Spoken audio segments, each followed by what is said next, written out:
Hope everybody's having a fantastic day. My seatbelt on here. So today is a day that I'm installing my front lower adjustable control arms. Hopefully I think this is the root cause of my death wobble. So if I can get these in today and get them set the right length and get the uppers adjusted to the correct length with the new ones in, then I'll fine tune the track bar and the drag link. I think the tie rod is okay. I got my fingers crossed that this is going to solve my death wobble, because I've been fighting to fix and troubleshoot my death wobble for over a year. I've had some people take a look at the Jeep and nobody's really figured it out yet and been able to fix the wobble and get it to not wobble anymore. And since I've lifted the Jeep, with the amount of things that I've learned, I think that this is finally going to be it. So here we go. I'm on the way to a buddy's shop, just making a few stops along the way. I'll check back in with you guys at the shop.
What we're having trouble with is we've got the top end of the lower arm in, but we can't line up the bottom end because it's almost there, but it's touching right here, and it won't let it go up further. So we're all done. Now, let me show you from the side.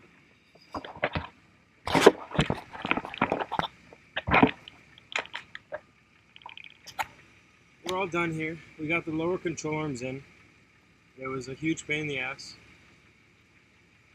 We'll see how things work out. One of the big pain in the asses was lining up the bolt holes, and this metal right here, it's kind of part of the shock and coil spring perch. And right here, the tip of my finger's at, which it's pretty dark there, but there's about 1/8 of an inch of clearance between that and the lower control arm.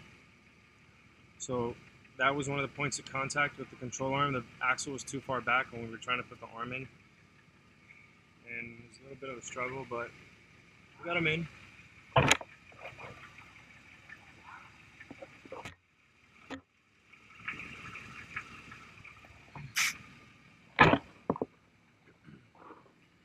Now, one of the things from before was you stand back from the Jeep and you look at it like this. I don't know how much you guys can tell, but you see how the center of the rim is not exactly in line with the coil spring. It's just behind the coil spring. And that was one of the issues I was trying to solve, is putting on adjustable control arms. Should have pushed the axle forward if the control arms were set at the right length, but obviously I guess they weren't. And so I checked the lengths of the arms obviously before I put them in. They're set to 16 3/4 from hole to hole. And the other issue with this is that when you're looking at this from the side, the bump stop, it sits too far front inside the coil spring.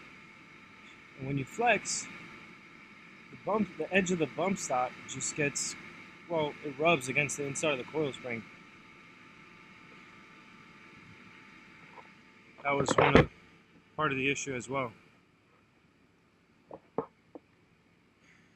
But we're done here for the day, so I guess it'll be a job for another day.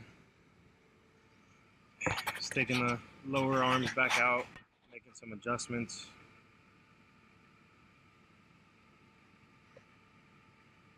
Maybe push them out another 1/2 to 3/4 of an inch.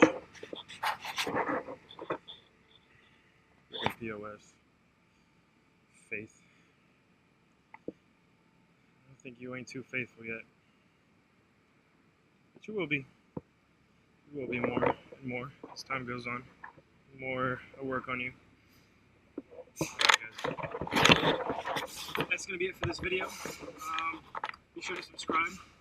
Stay tuned for more. If you like this video, give it a thumbs up. If you got any questions, leave them in the comments below. You got a Jeep and you got death wobble issues as well. Leave me a question in the comments below, and I'll be sure to check them and get back to you guys. Okay? Thanks for watching, guys.